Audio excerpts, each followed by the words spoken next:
चलिए इसी से रिलेटेड एक छोटा सा टॉपिक है जिसको हम क्या कहते हैं, विभव प्रवणता। और यदि सूत्र है फिजिक्स में तो परिभाषा याद नहीं करना है। क्या याद करना है? सूत्र। सूत्र से परिभाषा बनाएगी, है ना। तो ये है विद्युत क्षेत्र की दिशा में एकांक लंबाई पर विभव का पतन। फिर से देखते हैं, पहले क्या लिखोगे? विद्युत क्षेत्र में इसको क्या बोला जाता है? डंडे को एकांक। डंडे को क्या बोलते हैं? एकांक। डीएल माने क्या हो गया? लंबाई। और ये विभव का क्या हो गया? पतन। क्या कहलाता है? विभव प्रवणता। अभी जो हम सूत्र निकाले थे इसके बीच का संबंध विद्युत क्षेत्र और इसका E बराबर माइनस डी वी अपॉन क्या था? डीएल। इस सूत्र में और इस सूत्र में क्या फर्क देख रहे हो? एक तो E की जगह क्या लिखा है?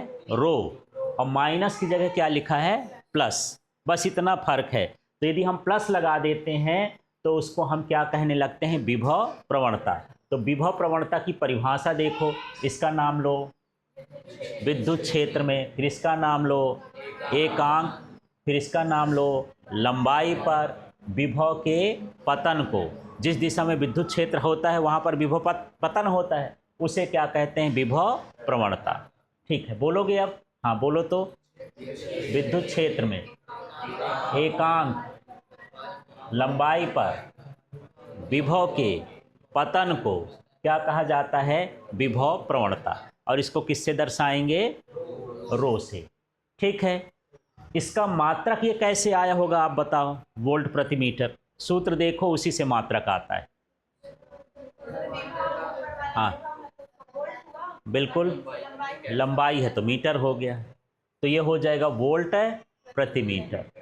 ठीक है, विद्युत क्षेत्र का मात्रक पहले चैप्टर में पढ़े थे, न्यूटन प्रति कूलम। ये विद्युत क्षेत्र है, इसका मात्रक क्या हुआ? इस सूत्र से निकालो तो वोल्ट, ऊपर वोल्ट होगा और प्रति मीटर। तो ये भी विद्युत क्षेत्र का मात्रक है, ये भी विद्युत क्षेत्र का मात्रक। समझ में आ गया? दोनों ये किसके मात्रक हो गए? विद्युत क्षेत्र के मात्रक हो गए। कभी कभी ऐसे प्रश्न पूछ देता ऑप्शन दे करके, निम्न में से विद्युत क्षेत्र का मात्रक नहीं है। अब मान लो 3 ऑप्शन है, ये दे दिया, ये दिया, इनमें से कोई नहीं, या ये दोनों हो गए, ऐसा ऑप्शन बना दिया। ठीक है, आपको लिखा ए, फिर क्या लिखा? बी, और सी में लिख दिया क्या? दोनों, और डी में लिख दिया इनमें से कोई नहीं। अब कौन सा ऑप्शन सही करोगे? सी। एक ही नहीं देखना है, नहीं जल्दी। हाँ यार ये है, लगता है पहले चैप्टर का ध्यान रहेगा तो ये कर दोगे, दूसरे चैप्टर का ध्यान रहेगा तो ये कर दोगे, यदि दोनों को पढ़े हो तो फिर इसको कर दोगे। इस तरह से ही क्वेश्चन बन जाता है।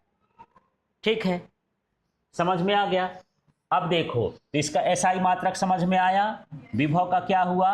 वोल्ट, और लंबाई का क्या हुआ? मीटर, और बटा लगा है तो बटा लगा देना, वोल्ट प्रति मीटर।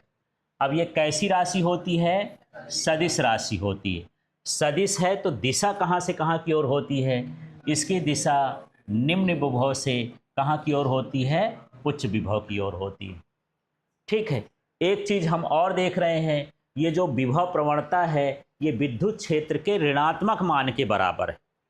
कैसे ऋणात्मक मान? देखो, मैं इसके हिसाब से कहता हूं, विभव प्रवणता कहता है कि विद्युत क्षेत्र के किस मान के बराबर है? ऋणात्मक मान के। मान रखें, देखना, ये मतलब क्या लगा दिया?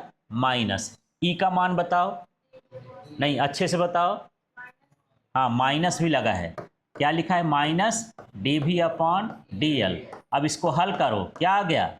D V upon D L. सूत्र देखो, रो बराबर D V upon D L आया, तो हम कह सकते हैं कि विभव प्रवणता विद्युत क्षेत्र के, इसका मान लो ऋणात्मक मान के बराबर होती है। इतना क्लियर हो गया? चलिए तो फिर से बात कर लेते हैं, यहाँ से मैं सारी चीज़ हटाऊं और अब बताना। हाँ जी, विभव प्रवणता क्या है? पहले इतना याद करो, इसका नाम लो। नहीं, हाँ, विद्युत क्षेत्र में एकांक लंबाई पर विभव, विद्युत क्षेत्र की दिशा बोलना है, विद्युत क्षेत्र की दिशा में, हाँ, एकांक लंबाई पर विभव के पतन को क्या कहते हैं? विभव प्रवणता। और इसको रो से दर्शाते हैं। ठीक है, इसका मात्रक क्या हुआ? ये कैसी राशि हो गई? ये किसके ऋणात्मक मान के बराबर है? विद्युत क्षेत्र के ऋणात्मक मान के बराबर होती है। ठीक है,